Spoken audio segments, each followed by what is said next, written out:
Cars the video game. In a way, one of the finest examples of a video game adaptation from the movies. The game was already in development alongside the movie's production. It had access to both assets and staff of the movie, including the voice actors reprising their roles for both. In fact, the game somehow managed to be released 3 days before the movie first hit theaters, which may be weird to those who managed to get their hands on the game within this 3-day period. The game came out on a ton of platforms, so unsurprisingly there are a lot of development teams involved with the project. The versions that came out on June 6 covers the PSP version by Locomotive Games, Game Boy Advance and Nintendo DS version by Helix, PC version by Beanox, while the GameCube and PS2 versions will be done under Rainbow Studios, with an Xbox 360 and Wii versions releasing a few months later. Because of the wildly different control scheme, a lot of these versions play out differently than others, and somehow every single version of the game would be met with positive reception, except for the NDS version, with a bit more mixed reactions.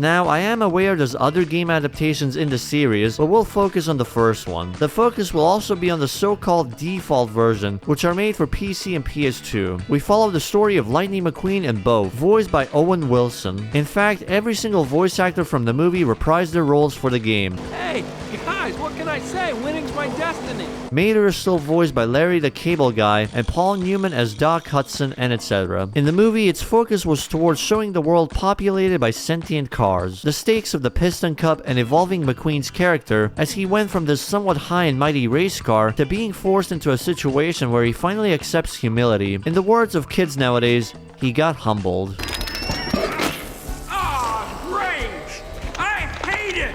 Hate it! Music. Sweet music. The game's story mode, however, takes place some undisclosed amount of time after the movie, which is done to justify the whole Radiator Springs Grand Prix settings. He's been relaxed for way too long to necessitate a reason for why he can't just jump into the Piston Cup events. By this point, McQueen has considered the main area, Radiator Springs, as his hometown. His connection with the town population is quite high. The town is no longer in danger of shutting down from lack of tourists, visitors, and this is where the majority of this game's story will take place. This is also the reasoning as to why there is now a ton of side characters from the movies or original to either play as or race against in the events. Gameplay is pretty simple, but it's quite expansive as well. Controls and handling wise, it's very simple and easy to master, which to be fair makes sense as this game is catered towards children who may have seen the movie first. You have some average options like boosting that gets unlocked in later chapters, the more unusual one with jumping by flicking down and up with the analog stick or D-pad to add some extra airtime from ramps, and for some reason 2 options for turning quickly with power slide and an e-brake button. The only difference with them is power slide puts you into some form of drifting, while e-brake lets you do sharp 90-degree turns at the cost of speed. But this does bring up the jarring choice to have the story mode be separate into compact, for kids mode, and a full experience mode. At first it may seem like a handling modifier, but the difference is mainly just in the total amount of content. Compact mode, as it's named, only covers 3 chapters of the story mode and has 177 trophy points compared to the full-size mode with its 5 chapters and 250 trophies. Each chapter usually has around 4 to 8 events covering the classic circuit race, Piston Cup races, and a bunch of mini games.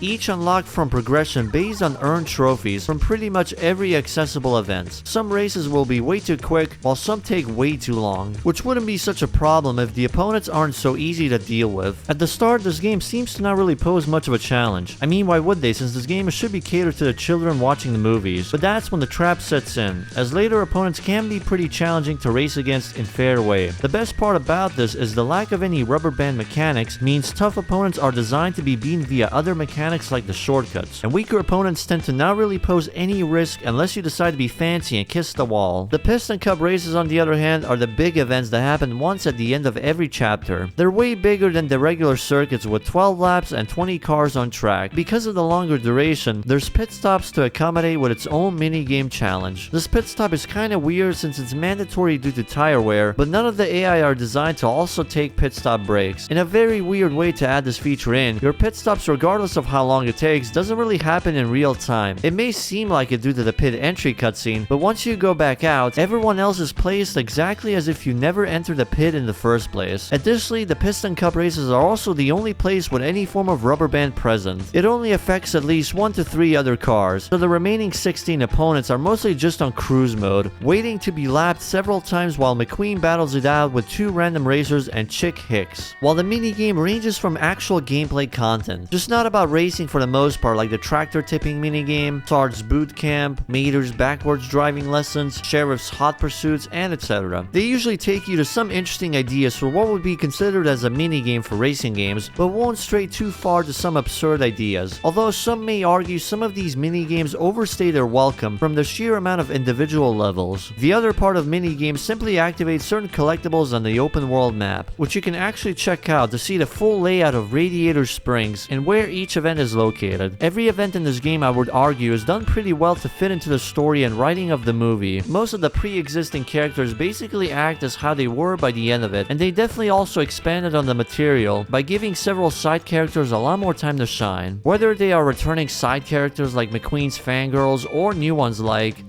the British. Ah, you're the esteemed American racer Lightning McQueen, correct? Okay. Splendid! How fortuitous! And my colleague Gerald and I were hoping to engage your attention in a little competitive excursion.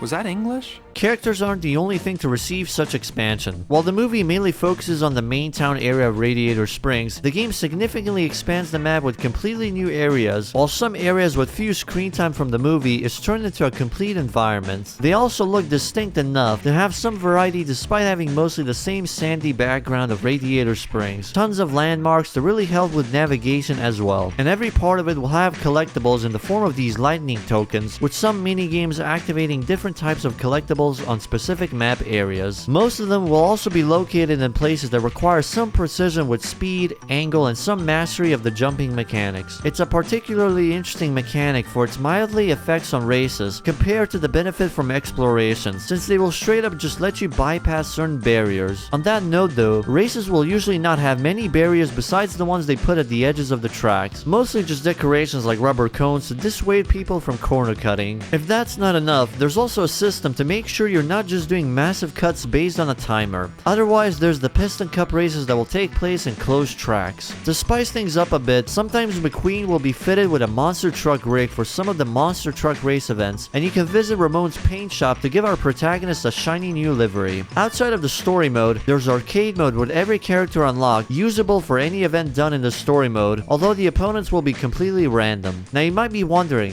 what's the point? Considering it's something that seems to be earned from almost every facet of the game, winning events, setting new lap records, collecting the lightning tokens, or even the more basic driving like clean racing, power sliding, etc. While they're mainly used to unlock the extras of the game, which covers the alternate characters to race as in the arcade and versus modes, but also some neat pre-production and concept arts that cover both game and the movie, extra snippets of promotional artwork for the movie, deleted scenes from the game, and other promotional pieces for another Pixar movie. Unfortunately, certain characters are not unlockable despite being playable in some race or minigame events, so they're permanently stuck in those events. Despite the difference in stats between characters, these would really only have any proper effect in either arcade or versus mode, since you're practically going to play as McQueen for 90% of the time in the story mode. If for whatever reason you don't want to play the game and get the points, then there are cheat codes to unlock each category of content via cheat codes. There are some cheats to add something like a super fast start or unlimited boost, but the game is already way too easy as it is. For those playing the game via Xbox 360 or Nintendo Wii, that right there is the enhanced version of the game, featuring significantly better graphics, enhanced car models, and some extra content in the arcade mode. For the rest of the story, it's actually kinda simple and a bit plain if you ask me. It's mostly about the simple interactions between characters, well mostly McQueen, as he improves his racecraft by racing more and more challengers arriving at Radiator Springs. That is until a big plot and rivalry with the antagonist Chick Hicks kicks off, hinted as early as the end of Chapter 1. It would escalate significantly significantly in the last 2 chapters until the very end of the game's main storyline, where he would sabotage McQueen in an attempt to take the Piston Cup for himself. From this point on, McQueen would challenge Chick to back-to-back races in the Radiator Springs Grand Prix, with the finale at the 5th and last Piston Cup race. I don't really have much to comment on the story since it's honestly very straightforward, but it's also solid enough to not really have anything major to criticize. Well, maybe for the fact that the whole Chick Hicks storyline would have been completely absent if you for some reason decided to go for the compact story mode, which I still think is a bit of a missed mark. If anything, compact and full size should have been a difficulty option, rather than an option between full content or partial content. Like if you're a kid and you really enjoy this game and its writing, then you definitely want the entire chapters available to really enjoy more of the game, not what is effectively less content with opponents set to very easy by default. Its gameplay is solid enough to be enjoyable the entire way, even if the difficulty is way too easy for my liking. They actually use a lot of the existing characters to some effective degree, and for fans of the movie, the amount of expansion or content happening after the movie is pretty much what they would have wanted, like a post-epilogue storyline of just seeing the Radiator Springs characters with their daily lives, some racing involved, and the introduction of some new side characters.